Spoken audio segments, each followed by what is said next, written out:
Nesse próximo módulo, a gente vai continuar falando sobre programação funcional, mas agora a gente vai focar mais na parte dos tipos paramétricos.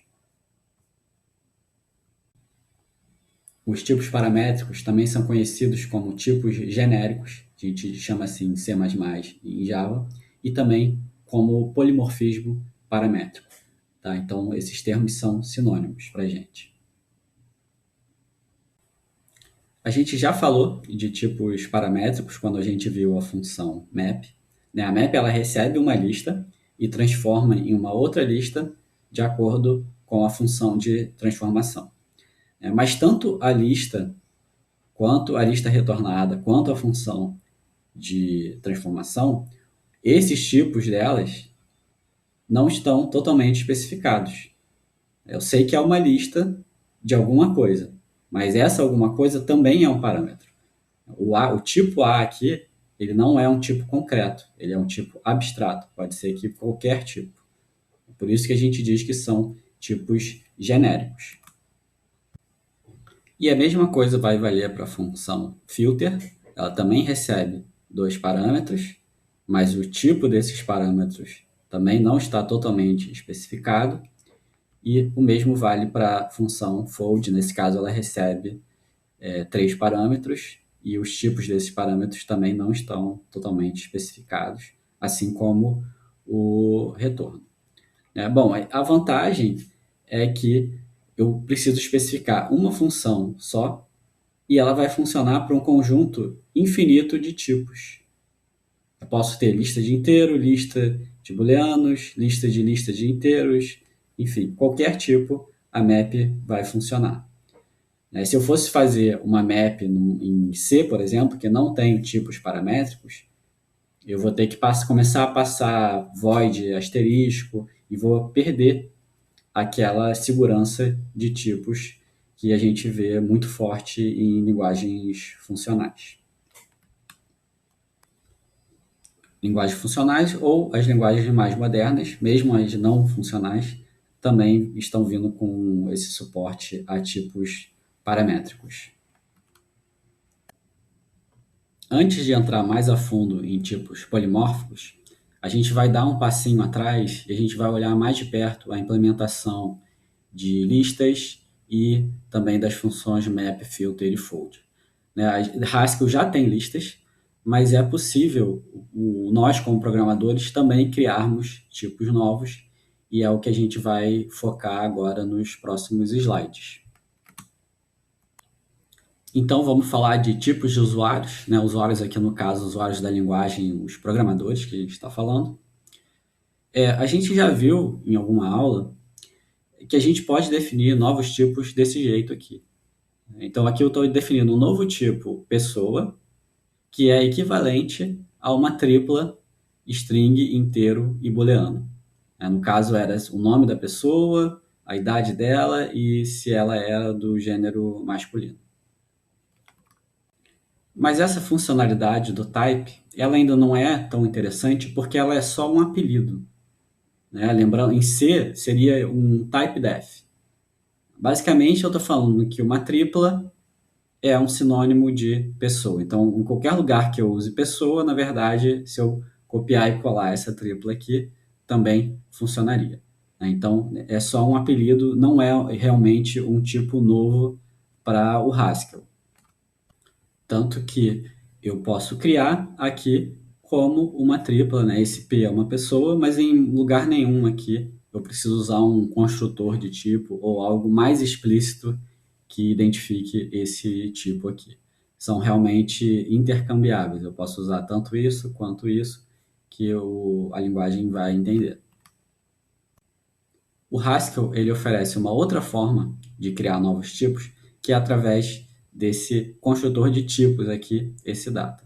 Tá? Então agora eu estou realmente criando um novo tipo explícito, pessoa, e essa pessoa tem uma string, um inteiro e um booleano, da mesma maneira que a gente tinha feito aqui. Só que aqui é só um alias, um apelido, e aqui é realmente um novo tipo de dados.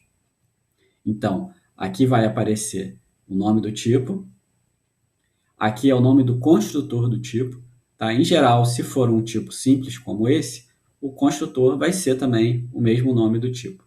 Tá? Mas só lembrando que aqui poderiam ser coisas diferentes.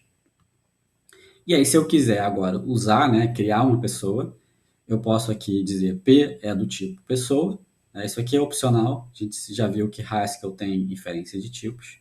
Né? Mas aqui na hora de criar uma pessoa, eu realmente tenho que usar o construtor. Tá? Então fica diferente dessa outra maneira que é só um apelido. Aqui eu tenho que construir uma pessoa passando os valores que ela espera. Uma string, um inteiro e um booleano aqui. Bom, aqui então o nome do tipo vai aparecer sempre que eu quiser usar a pessoa como um tipo, né, que é uma declaração dizendo que P é do tipo pessoa, e o construtor vai aparecer sempre que eu quiser construir um novo valor daquele tipo. Né? Eu já falei aqui que esses dois identificadores, eles apesar de serem iguais aqui nesse exemplo, eles poderiam ser diferentes. E a gente vai ver alguns exemplos em que eles são realmente diferentes. Bom, a gente falou aqui do typedef, né?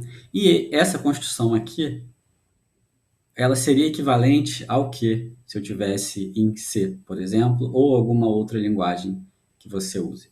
Para um pouco agora e tenta pensar como que você declara novos tipos nessas outras linguagens que você conhece. Vamos então comparar o data do Haskell com o struct de C. Então, em Haskell a gente já viu aqui, né? Eu posso criar um novo tipo pessoa, que vai ter nome, idade e se é do gênero masculino. E aqui eu estou criando uma instância de pessoa, né, esse P, com esses valores aqui. Como eu faria isso em C usando o struct? Então, tá aqui, né? O string vai equivaler aqui ao char nome, 255 caracteres, o int ao idade e o bool ao se é gênero masculino ou não.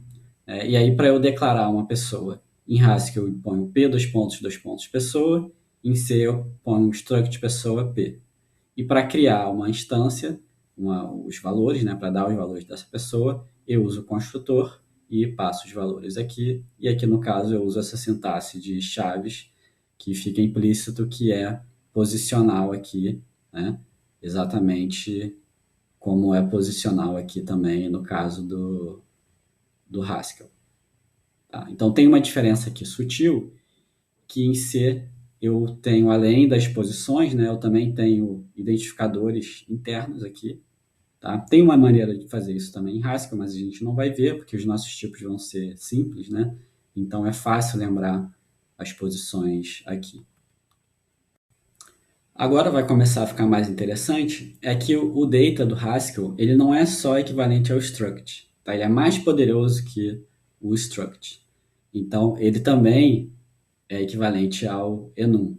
Né? Então, vamos comparar aqui. Agora eu estou criando um tipo novo, tá? Diferente daquele pessoa, né? Então, aqui é um tipo booleano que pode ter dois construtores diferentes. Lembra que a gente falou que nem sempre o nome do tipo vai ser igual ao nome do construtor? Aqui é um caso. Eu tenho um tipo de dados booleano que tem dois construtores diferentes para criar valores booleanos. Tá?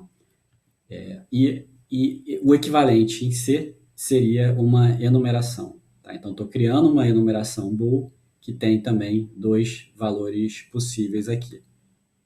Então, olhando aqui de novo, em Haskell eu tenho o nome do tipo, tá? Esse pipe aqui é um ou, né? Então aqui significa que eu tenho dois construtores, ou o construtor false ou o construtor true.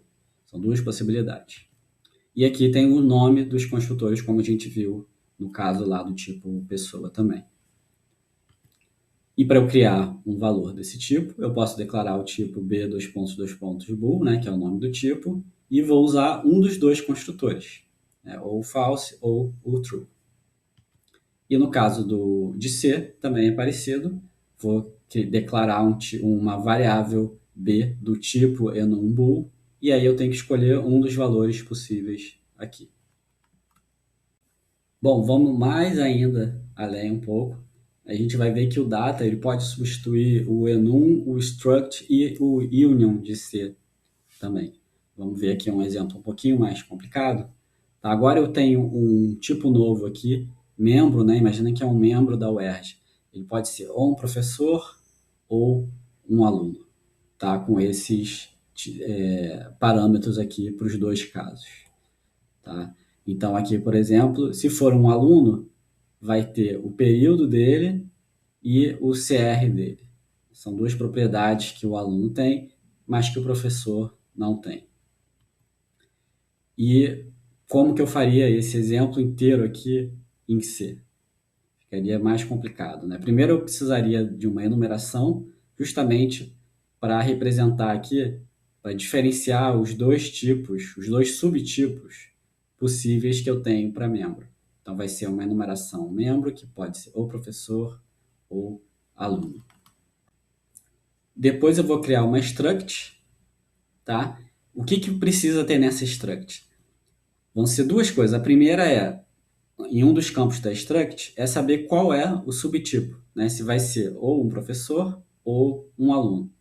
Então, aqui vai ser justamente uma enumeração para eu diferenciar entre os dois. Tá? A gente chama isso, essa estrutura aqui que eu estou criando, que é um struct, dentro do struct, um enum com uma união, que eu já vou explicar, a gente diz que é uma união com uma etiqueta, né? União discriminada. Essa etiqueta é justamente para identificar qual o caso que eu estou, se eu estou no caso do professor ou do aluno. Tá? E o que eu vou colocar nessa união? Lembrando que a união é um construtor de tipos em C, que ele também te dá duas opções, várias opções diferentes. Aqui no caso, ou vai ser um professor, né, que tem quantos alunos ele orienta, por exemplo, aqui, e quantas aulas ele dá no semestre, ou se for um aluno, justamente o período que ele está e o CR atual dele. Tá? Então, lembrando que numa union em C, ou ele vai guardar essa struct, ou ele vai guardar essa outra struct. Qual das duas ele vai guardar? Bom, vai depender da enumeração que eu escolhi aqui, tá? Ou professor ou aluno.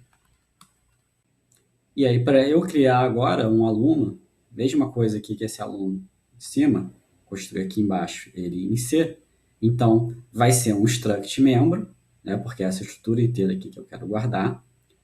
Qual vai ser o subtipo? Bom, o subtipo tem que ser do enum membro, então vai ser um desses dois casos aqui. Tá? Então eu escolhi um aluno. Tá? E o que eu vou guardar nessa união aqui? Vai ser uma dessas duas estruturas. Só que eu quero um aluno, então tem que ser essa estrutura daqui.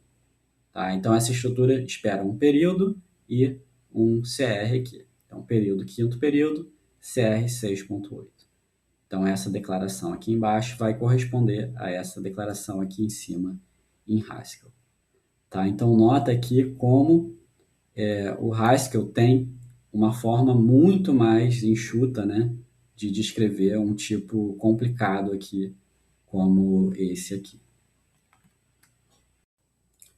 Bom, deixar claro aqui de novo, essa característica do ou, né, que no Haskell aparece com esse pipe aqui, né, com essa barra vertical aqui, e no caso de C, ele vai aparecer com a união.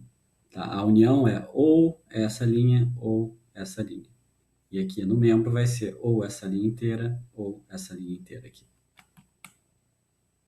Bom, e o exercício para essa aula, então, considere um jogo estilo RPG com guerreiros, magos e sacerdotes. Naquele estilo de jogo que você controla um avatar e ele pode ter propriedades diferentes, né? Você joga de maneiras diferentes. Um guerreiro que vai ter uma espada, um mago que vai fazer magia, ou seja lá o que for. E aí eu quero que criar um tipo de dados em Haskell que represente essas três classes acima, de guerreiro, mago e sacerdote. Tá? Então você vai ter que considerar que algumas dessas propriedades são comuns também às três classes.